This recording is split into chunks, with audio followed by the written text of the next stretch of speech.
BoxOfficeGold.net. Coming at you. Live and in full effect. That's right, folks.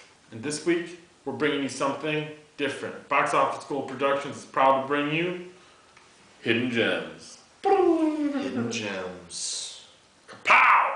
This week, we're going to bring you 3 films in a quickened review format because these 3 films are unique and fantastic all in their own right. I'm your host, Mike. And I'm your host, Dan. And what we're doing here is movie reviews, except this week, like Dan said, we're doing a little different type format. We're going to check out 3 movies that we really liked over the years that haven't maybe got as much recognition as they probably should have. Just because, I don't know, they just didn't get, advertised right or something. I don't know, who fucking knows. But I saw them, and he saw them, and we really liked them. Yeah, and regardless of their rating, we won't be giving them ratings this episode because these movies are all definite watches by me and Mike. A rating doesn't matter. 8 and above for each one. The first one we got coming at you is Revolver. Yes, this Guy Ritchie gem, and I'll have to say gem. It was not very widely released. It was on a limited theater track. It probably came to your town if it was anything of a certain size and nature. Small towns, did you miss out? Yes. Probably. But the fact was, it didn't really get hit in theaters like it should have. Guy Ritchie was just directing hidden gems, left and right. This one, exactly, and in particular, starring Jason Statham, Andre 3000. Yeah, and Vincent Pastore from The Sopranos. What was he? I think he played Pussy? Is that Pussy. He was Pussy in that scene. Yeah, he got lit up. But, yeah, it's a really cool story. We really liked how it was very much a psychological thriller. Jason Statham plays a guy that, finds out some pretty bad news. And he's been in prison. And now Revolver was made on a pretty limited budget. They were working with around $10 million. And it didn't even make that back, which kind of sucks, but that's not the kind of movie it was made. I think the people, whoever put up the $10 million, knew what they were getting into. They were going to get a really cool, unique movie from Guy Ritchie, which was nice. It was refreshing to see. And I had to watch it a couple times to get it all the way. It was kind of like Memento for me, what I mean? Like, I understood what was going on, but at the same time, there was other things that I just wasn't taking into account, and it took... Have a rewatchability. Right, rewatchability. That Box Office Gold trademark. I found this movie to have a lot of interesting things, and Guy Ritchie really, kind of proved his mettle, made his due, because you watch his whole career, he made very small amounts of money on each movie, but they were spectacular down the line, and this one was no exception. And then you see in Sherlock Holmes, what did I say?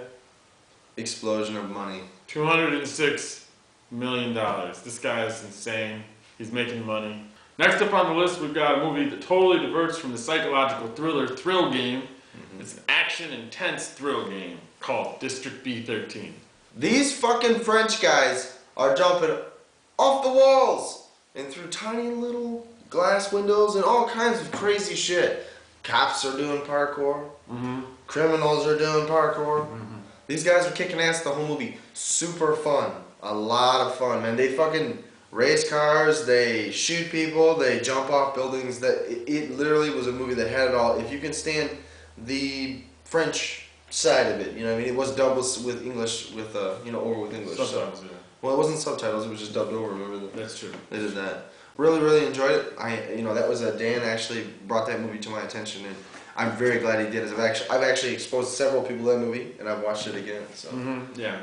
And that's also how I feel about it. I've exposed several people to it. It's on the top of my list just to be like, you want to watch a crazy movie, like typical action or story action, throughout. I like the whole Rambo theme, girls may be involved in insanity, horribly outnumbered odds, and the hero overcomes everything.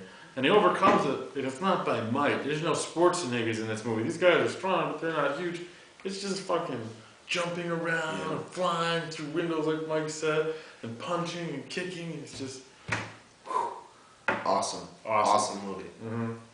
So this film was directed by Peter Morrell and also stars Hiro Rafali and David Val. These 2 actors are parkour experts in the world, and it was clearly noticeable. I mean, sure they maybe had stunt doubles, but I love the fact that when I want to see someone jump a story and a half from one building to the next, I want to see takeoff and landing in this movie delivered in one take. In one cut. Just, and there you go. Yeah.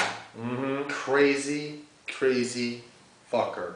The movie had a $12 million budget, which was, I think, a pretty good budget. They made that work very well. You know what I mean? With the type of stunts they were doing, you know, it was big budget action for a small budget, you know, budget.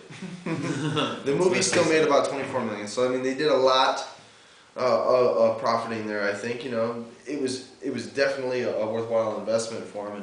And you know, I look forward to more sequels because they did do District B13. What was it? B13. Ultimate. Yeah, B13. Yeah, they did. That was badass too. Yep. So yeah, we're gonna plug that one. Yep. So the next movie we got coming at you is a movie called Identity. It was made back in '03. I saw it in theaters in the dark. It was like midnight showing. It was really crazy. You know, there's a lot of really good actors. You know, John C. McGinley stands out to me. Other than, you know, I mean, John Cusack. You know, yeah, exactly. Did you see something else in the fucking? You were like, no, I was trying to. He's playing the total opposite of the character he played on Scrubs. Right. In just about every other movie. I mean, he played a serial killer in a couple, well, in a movie. And he's just played a lot of really tough guy kind of characters. And in this movie, he's a very weak type character. You got John Cusack too. He's good. Who else was Ray Liotta bringing up the past. Man, love Liotta. He was in Revolver too. He was. He was great in both. He was great in both. Yeah. Mark Strong. So, the one thing that Identity had was also had the addition of Amanda Peet, who plays a very capable character, and then Jake Busey, also capable, playing a very, I'd say, pigeonhole type of stereotype role that he's been playing for most of his, and will continue to play for most of his career.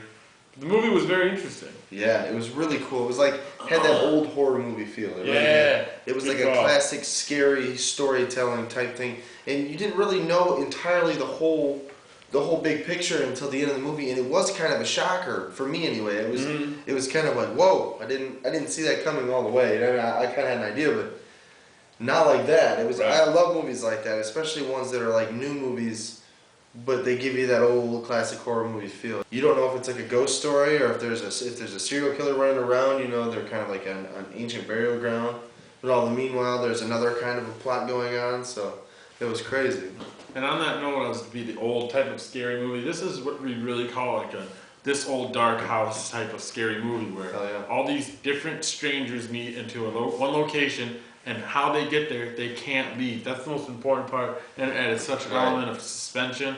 And like he said, there was maybe the serial killer, maybe the Indian burial ground. You didn't know where it was coming from. It's another, you know, true element until the very end when you find out who's out to get you. And it's old scary through and through with some modern type gore, and the acting was just better than great. Speaking of monkeys throwing poo, if you want to comment on our page, please do. We're open to suggestions. Always rap battles. Always rap battles. Watch the Ice House rap. Yep.